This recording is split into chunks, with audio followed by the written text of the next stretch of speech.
Hi, everyone. I think everyone's in now. Hello. My name is Madi Irizarry, and I'm the Creative Services Director at the Three Village Historical Society. I'd like to thank you all so very much for joining us tonight for our fourth virtual lecture. Tonight, we're also introducing our guest speaker, Ranelle Wolf, for the first time to our Three Village Historical Society community.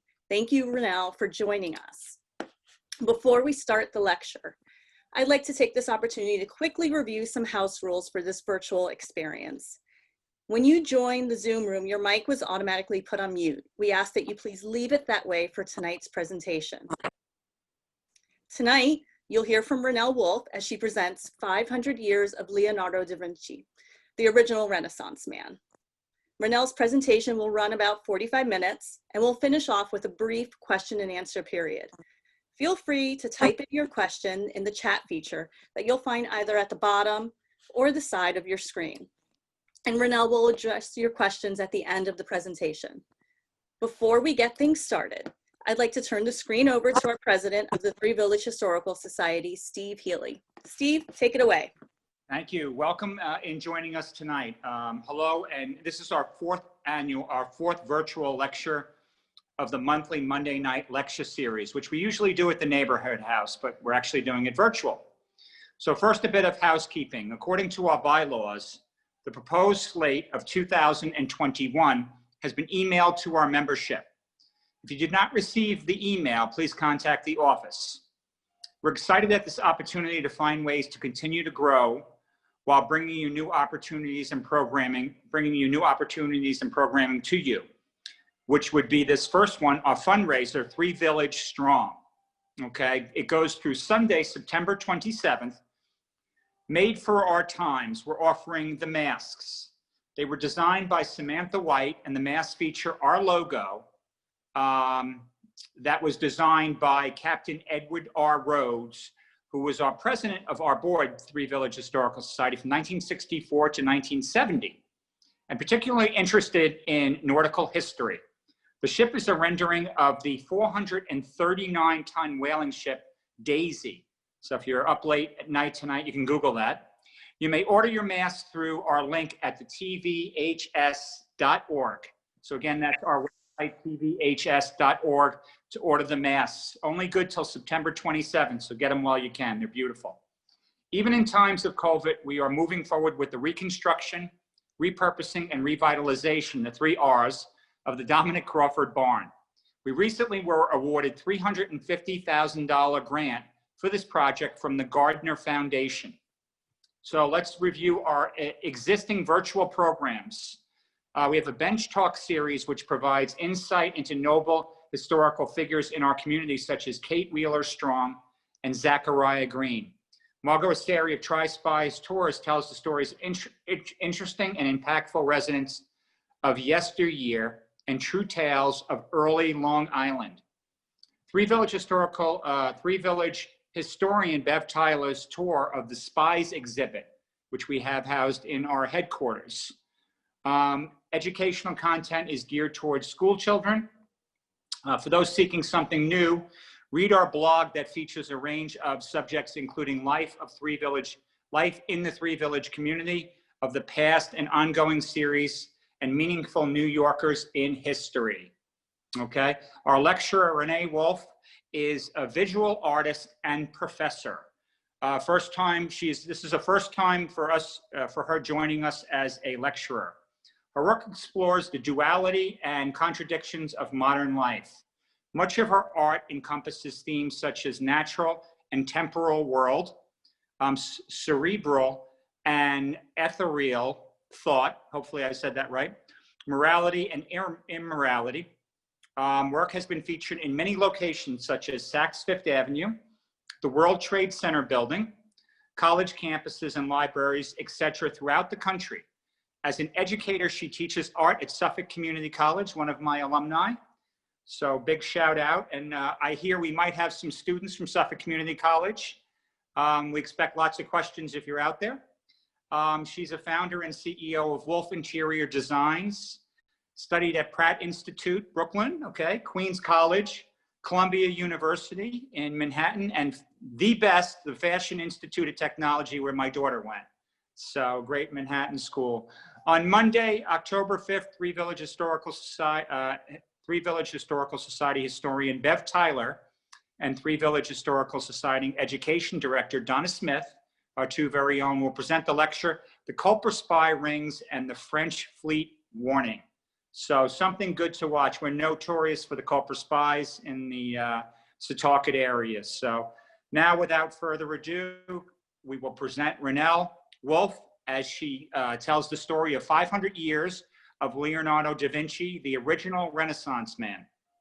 So, can you hear me? Okay, I'm going to share my screen. Give me a second. Thank you. Okay. Okie doke. Well, I want to thank you for inviting me, because one of your village residents had seen my presentation, and then the Italian Association asked me to give it, but they asked me to censor it. And so I really appreciate that you're allowing me to do the uncensored view. Little controversial, but actually my students at Suffolk have inspired me. They like to see a little media and to see it in a fuller way. So I would like to present Leonardo da Vinci. I think he's a Renaissance pop icon, born in 1452 to 1519. What's interesting, he was the illegitimate son of Ser Piero da Vinci, which was a prominent notary of Florence, and a local peasant girl, Caterina, was his mother. He lived in the household of his father, grandparents, and uncle Francesco in the small town of Vinci. His father married a 16-year-old girl who loved Leonardo very much, but she died young, and that was the second kind of mother gone. But later in life, Leonardo recorded two childhood incidences. One that he regarded as an omen was a kite dropped from the sky and hovered over his cradle, its tail feathers brushing his face. The second occurred when exploring in the mountains. He discovered a cave, and he was terrified that a great monster might lurk there. Always, always driven by curiosity to find what was in the inside. The 15th century in Italy was like no other country in history. Italy was coming out of the Middle Ages, and humanism encouraged people to be curious about the laws of nature and science. People began questioning the ideas that were to be received from the medieval church, thus creating the great Leonardo. I love this image. Its time stays long enough for anyone who will use it. He had beautiful things to say, but if you don't know, the Renaissance means rebirth. And during the 14th century, a cultural movement called humanism began to gain momentum in Italy. Among the many principles was humanism, promoted that the idea that man was the center of his own universe, and people should embrace human achievements in education, classical arts, literature, and science. The belief in humanism affected many fields, including art, which began to focus on the beauty of human form. And this iconic image, really, Michelangelo kind of was inspired because the hands mean the potential of man, that man is as great in a godly way as God. Never before was there such a thing. So what is genius? One of the most brilliant minds that go the distance to make their actions of the day count today. The term genius is loosely thrown, but certainly difficult to earn. Declaring a genius is subjective to you. You ask, naturally when people ask, who is a genius? Oh, they'll answer Steve Jobs or Einstein, for they are the textbooks ones, and they deem most worthy. But a less common answer in the general population is the artist Leonardo da Vinci.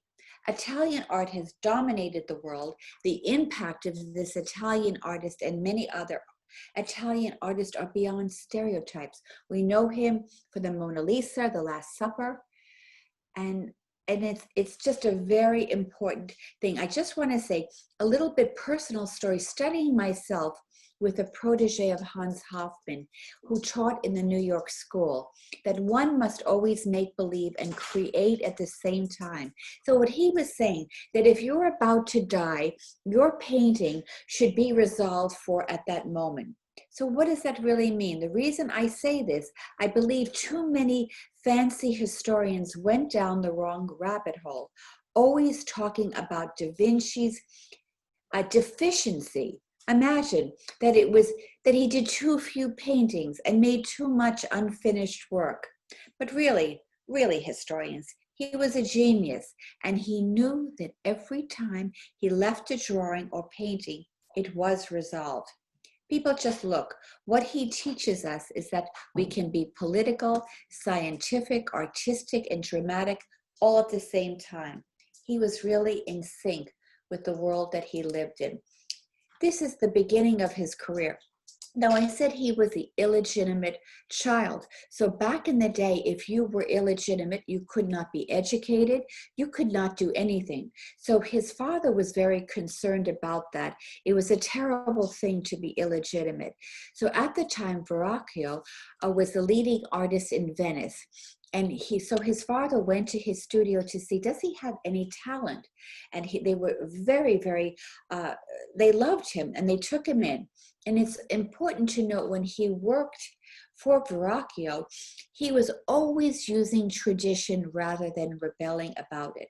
So here we see his Verrocchio's painting of the baptism of Christ. We see St. John on the right, baptizing Christ. And this is the moment in history where Christ's divine nature is revealed. And we see that in the Holy Spirit, in the hands of God above. We see Christ as the Holy and Divine Spirit. What's fun in this painting is that Leonardo is one of his students.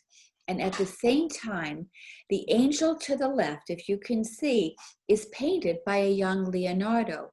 So we begin to get a glimpse of what is to be considered, what he will produce as to be the high Renaissance, which young Leonardo, will usher in.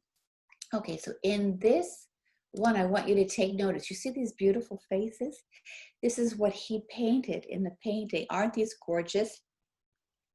So look at the faces painted. Nowhere so far in history, in art, were angels more painted as beautiful as this. So that the teachers of the old masters like Verrocchio, they did mainly sculpture. And after Leonardo did his angels, look at the difference of this angel to that angel. So he stopped painting them. He couldn't do it anymore. But now we see the Leonardo, and he has been schooled by Verrocchio. And as I said, in front of this artistic miracle, the Annunciation is one of the most frequently portrayed subjects in Renaissance painting. It symbolizes the moment in which the Virgin Mary was miraculously impregnated, that moment which Word was made flesh. This is one of the most central theological mysteries of Christianity. The Word of God is conveyed by his messenger, the Archangel Michael, kneels respectfully before the Virgin as he delivers this momentous greeting. The Ave Maria, Hail Mary, full of grace, the Lord be with you. The Virgin is usually, in history before, was portrayed as an obedient servant. But look how beautiful she is. He's showing her, she's probably doing in the prayer book of Tefillin. She's doing her prayers, and all of a sudden, in this realistic use of light comes the angel. The other thing that's unusual that never happened is that Leonardo used landscape. Never before did we do that. So the subject matter is drawn from Luke and depicts the angel Gabriel, sent by God to announce to a virgin that Mary would miraculously conceive and give birth to a son to be named Jesus and to be called the Son of God. Okay, where is my next slide here? Okay, So the Annunciation is one of the most important subjects painted in the Renaissance. He painted this twice. He was criticized for not doing that much painting, but this version hangs in the Louvre. So he felt to paint man and the intention of the soul, the former is easy, the latter is hard, for it is most be expressed by the gestures and the movement of the limb. But here's what's so different. Never before was the representation of Mary referred to as the Madonna of Humility. This is the first time in an Italian Renaissance that the artist has completely abandoned halos. Can you see that's very unusual for this time? But Leonardo is a very unusual man. You have to understand that there were people that were patrons. So artists have typically painted for what they thought they could sell. It's never really changed. But he wasn't really quite like that. He was willing to do what he believed, and he was not ordinary. This is not an ordinary picnic. With Leonardo's Virgin of the Rocks, we clearly are looking at a mystical vision of Mary, Christ, John the Baptist, and the heaven and the angel in heaven. This is an important difference from paintings of the early Renaissance, where the figures often look more separate than from each other. I love this one. What I love the most is the way humans register emotion and expression and gesture. We don't see this now. He is really the one who does it the best. His innovative use of human form. Look at the beautiful forms. This is still the Virgin of the Rocks, but I had to put this one in because what's very interesting in this painting, I don't know, I'm going to give you a broad base, and so I'm not going to take too much time. I wish I could ask you the question of what would you see, but what we see here is 3 generations. We see Mary's mother, Anne. Isn't she gorgeous? Look how young she is. And then we see the next generation, Jesus. But what he's doing, again, there's no halo. He's saying, and he will be given up like a sacrificial lamb. It's just so beautiful. So there's 2 versions. Another version of the Virgin of the Rocks is in the lives of artists. This is not much in Leonardo's many pages that he noted. He suggested that he was personally very introspective about Christianity. Although we know his science does postulate some kind of prime mover in the universe, he believed that. So what are we to make of his religious paintings of the Virgin of the Rocks?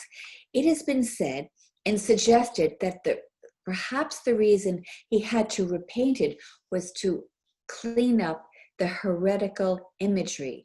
So here is St. John with Mary when Jesus sits apart. There was a theology that saw John and Mary as the true hero of the New Testament, intercessors with more than remote Jesus. So what is a heretic? It is a person who is an unorthodox thinker, a person holding an opinion at odds with what is generally accepted.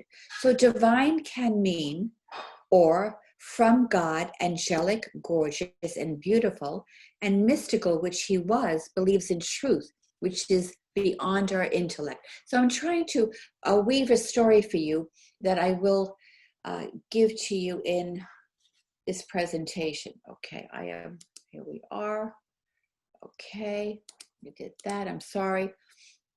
Okay, I just want to show you this one because it's absolutely gorgeous, and it's the only where Renaissance really gives beauty and precise details. So what is creativity? Creativity is the act of turning something new and imaginative. So what he was doing with Lady with Ermine, her name rhymed with ermine in Italian. And so he puts this little creature in to give it more personality. What I love about this one is movement and emotion. He was so fascinated with the movement of water. Do you see that? That's why you can never find in the Renaissance a more beautiful rendition of of hair. Why? Because he was always looking at nature. Water held a great fascination for Leonardo. He looked at it as the driving force of the universe. We might solve the histories of creation by studying the laws of its movement through earth and air. This is what he felt. Some believed he studied the movement of water to help him with the flow of his brush strokes in his paintings. I always tell my students, look at nature, look at what's going on so that you can really, no matter if you work abstractly or not, the strokes he used in his hair would flow naturally like the water. He wanted people to see the physical explanation in his drawings. This is amazing. If we have any doctors in the audience, I'm sure that in medical school, you've studied these drawings. In a book written by Da Vinci contains all of his scientific knowledge on how he viewed the human body. These drawings, which are thousands and thousands of scientific experience, discoveries that made astonishing new discoveries. So what was so interesting, during that time period, it was illegal to perform human dissection on a cadaver until early 16th century. But Da Vinci knew an anatomy professor that did many dissections on human cadavers. So in 1510, can you imagine, he performed a dissection on the body of a pregnant woman, which led to the studies of the fetus in the womb. During that time, many people believed that the womb was divided in many chambers. But when Da Vinci created the drawing, he divided into two different pictures. The first picture, it was very accurate, visual, and the inside of the womb and the baby perfectly positioned in the womb, where he showed the vagina, the uterus, the cervix. In the second drawing, he shows the fetus in different angles and the study of the external female genitals.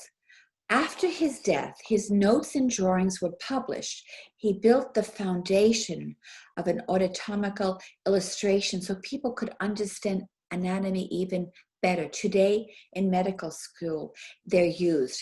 But lastly, what's so interesting, we didn't have intellectual property. Maybe there's a lawyer out there. So he wrote backwards in his notebooks that could only be read by facing them towards a mirror. Speculation is that he wrote this to prevent his ideas' discovery so they could not be stolen. But you know what else Da Vinci was interested in? He was interested in how we get nourished. He wanted to see what goes on, and so he did this dissection. Others will say that because I have no book learning, I cannot properly express what I desire to describe. But how do they know that my subjects require experience rather than the words of others? So by looking at the work of Da Vinci, and why I love to speak about art, because people can't really talk about politics and today. But if we look at artists and we look at what they were trying to do and what they went through, there are some very great lessons. So no human being need doubt themselves, because Da Vinci was mainly self-taught because of his lack of education. Again, because I told you he was illegitimate. He even doubted his excellency, calling himself an unlettered man. So the takeaway here on the least level is that no human being need question their own divine nature, because by looking at the work of Da Vinci and reading the notes, even he could not be sure of his brilliance. Can you imagine? This is what I love about one of the magic things. He's seeking the location of the soul to paint man and the intention of the soul. He portrays joy, happiness on such an extraordinary emotional way. You might ask, seeking the location of the soul? Let me repeat myself. He was seeking the location of the soul on a scientific level. Can you give me a place where that soul might be? Oh, one other point. There was no refrigeration back in the day. And can you imagine the stench and the determination and no air conditioning to pursue this vision. Just going to give you a little close-up of Leda and the Swan. Magnificent, based on mythology. And this one is very, very famous. It's the drawing of a male figure perfectly inscribed in a circle and known as the Vitruvian Man. It illustrates what he believed to be divine connection between the human form and the universe. It's beloved for its beauty and symbolic power.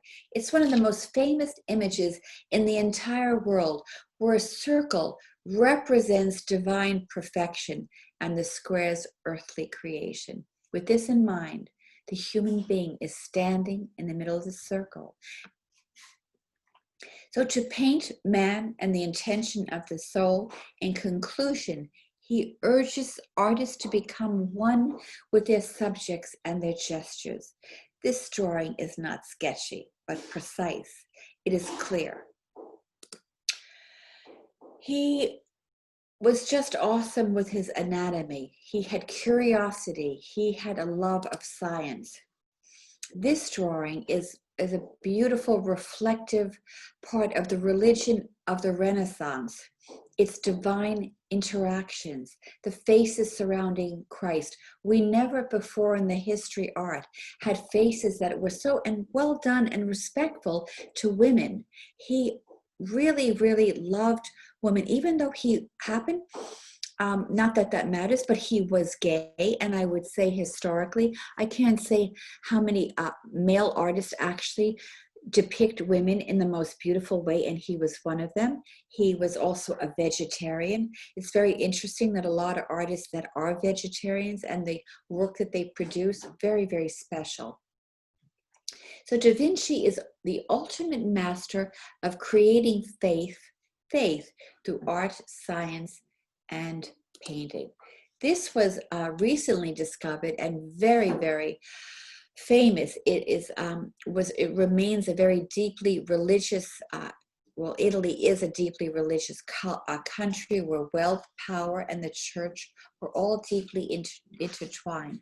This is Salvator Mundi in Latin, which means savior of the world. This painting shows Jesus in Renaissance dress, and some believe that this is actually, Da Vinci was gorgeous. Some say this is his own face making the sign of the cross with his right hand while holding a transparent, look at this, this is gorgeous. Look at the detail, and I think this is Da Vinci's face as Christ. His findings were words and pictures. He knew there was something greater than man.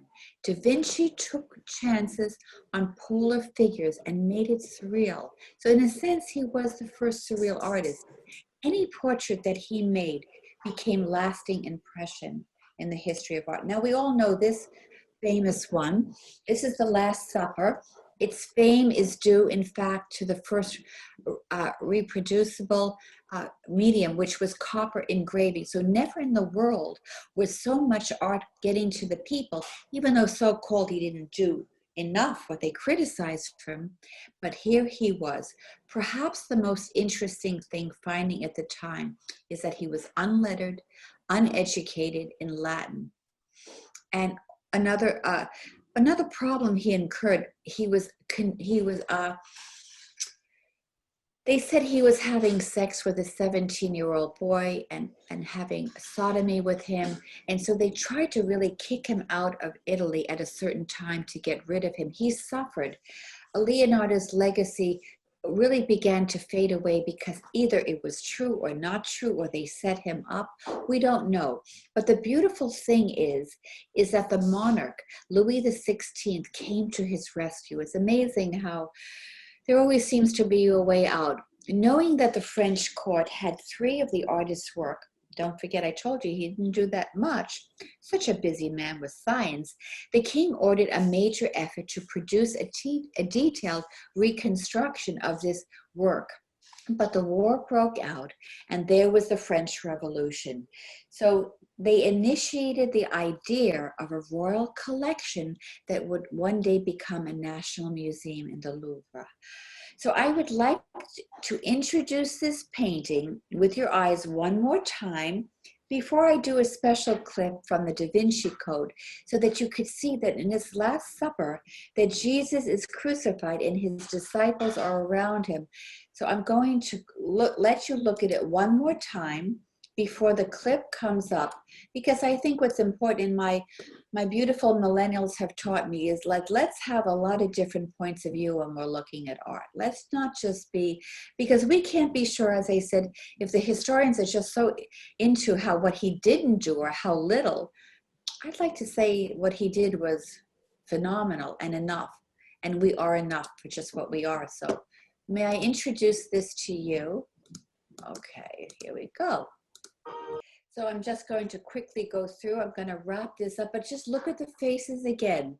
Look at these beautiful, nobody put work like this in the Renaissance. He was very involved with looking at religion differently, but he had to be very careful.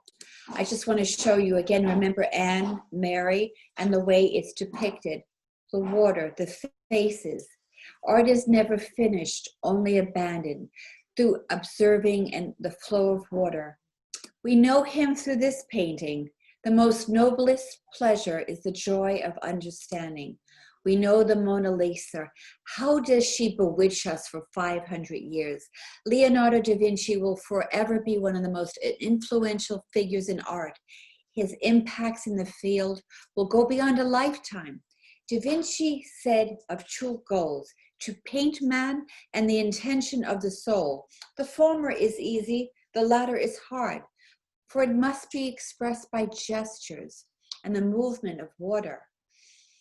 The quotation defines the artistic challenges for the following generation, that he declared that painters should become one with their subjects and comprehended in all of its dimensionality. That is the only way to paint your image, for that is the only way to understand the grades of today.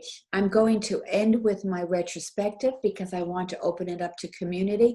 So just would you please look at the last 3 slides as my retrospective. Thank you.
presentation. I'd like community to share your thoughts. I'm going to just quickly show you my work in a New York minute of what I was influenced by this. And that's it. I'm going to end it. I don't think there's anything here. Holy, holy, holy. Okay. I'm going to stop sharing and open it up. Thank you so much for that, Ranelle. We really liked it. Your personal commentary and your subtext was especially interesting. I really appreciated that. So we do have a couple of questions, and the first is from Anita, and she says, I assume that Leonardo da Vinci means Leonardo of Da Vinci. Does he have a surname? That's exactly correct. So it was Vinci because he came from there. That's what his name was. She's absolutely correct. So Steve was wondering if he is well paid, if Da Vinci was well paid for his art while he was alive. I love that question. Yes, he was well paid and he was adored. And he was the first really great artist. But what happened, I was trying to weave a story of what life does to us, a shipwreck, because of this so-called involvement and being gay that no one could prove, but that's what it was. It was like a smear campaign to bring him down as a result. So his finances were diminished, but as fate would have it, when you're great and you're good and you're doing the right thing, there's someone to step right in, and the King of France did that. Mm. And there was also the Medici. So it's a very good question, because the people who were in power where he was painting for were the very richest of Italy and wanted the Christian aspect of the work. But he personally was really like an outsider. So he was always on the fringe, never really well so-called educated, but he was brilliant. And so he was able, I guess, to have the what's the word, courage to really achieve where perhaps the education or not being illegitimate gave him, he was out of the box. And he was perhaps, there's many books on Magdalene which talk about the Knights of Templar, which refer to Da Vinci. There's so much other history that goes there that you will never find in the history of the Western canon of art. They don't teach you about that. Their main thing was he didn't do enough. I'm so sick of people saying we're not enough. And to use the example of someone so fabulous. There's a question for me. Just listening to the music that you had at the end with Mona Lisa, I was thinking about Mona Lisa, and it's been said that that painting's pretty androgynous. And some people, I've read also that some people think that it's actually a painting of a man, possibly one of his lovers. Can you speak to that a little bit? Yeah, there is so much controversy, because also it goes back in the Western canon that they say this was really because he never had a mother. The mother was taken away. Always the issue of mom always gets blamed for everything. And then his father married a young 16-year-old and she died. There was the feeling that this was always, and the other thing, he always carried that painting with him. It was supposed to be sold. He never sold it. It was right near his deathbed. And you're making such a good question. It makes my heart so full, because I think it was really women. I think I'm interested in the exaltation of women, of the divine feminine, way before it became popular.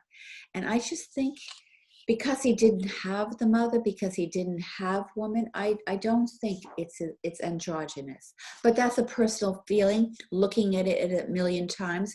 What's interesting, you're bringing up a very good point.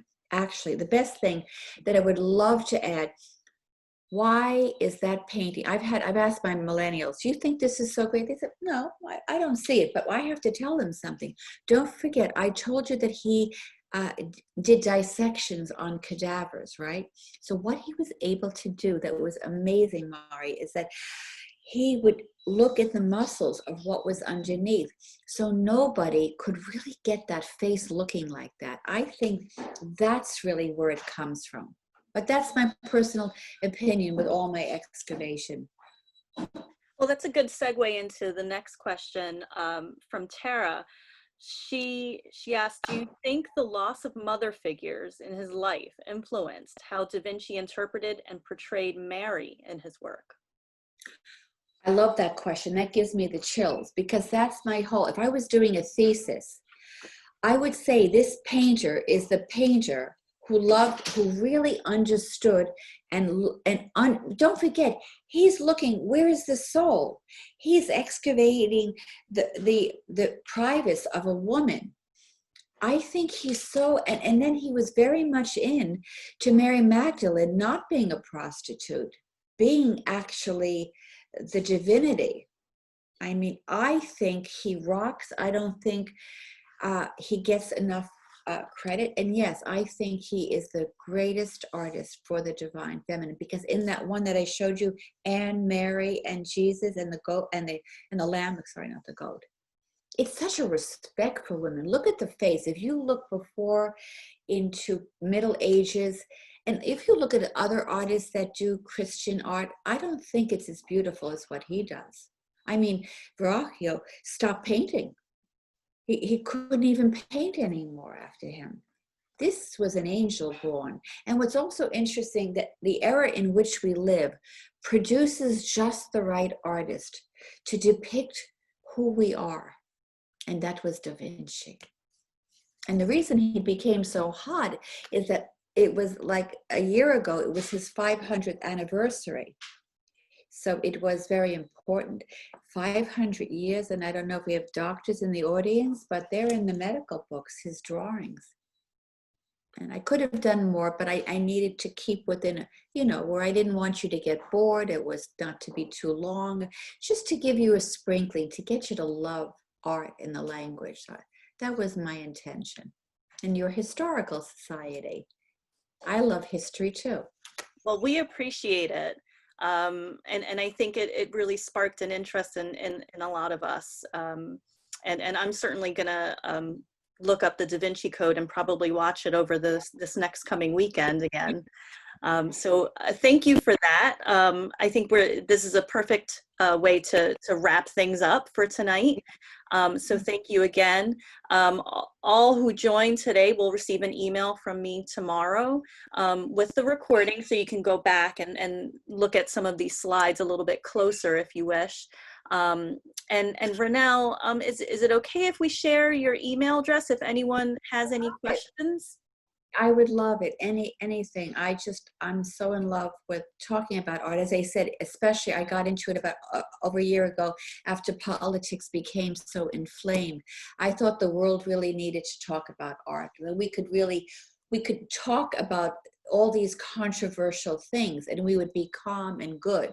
So that's what got me into speaking. And then I built this new talking, and I lost everything, but was great. You had booked me about a year ago, and I want to thank you. I have to tell you that this historical society, with all I've spoken from Manhasset to Montauk, nobody prepped me, cared about anything could go wrong. I love you for this, and nobody else in the world runs an operation like this. So I want to thank you. You took the stress We out of it. appreciate It's that. very stressful to be able to make sure that we can communicate.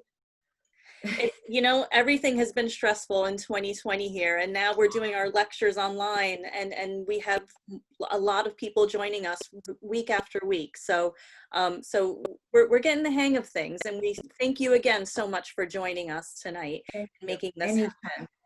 Anytime. Okay. Good night, everybody. Good night. Good night. Thank you.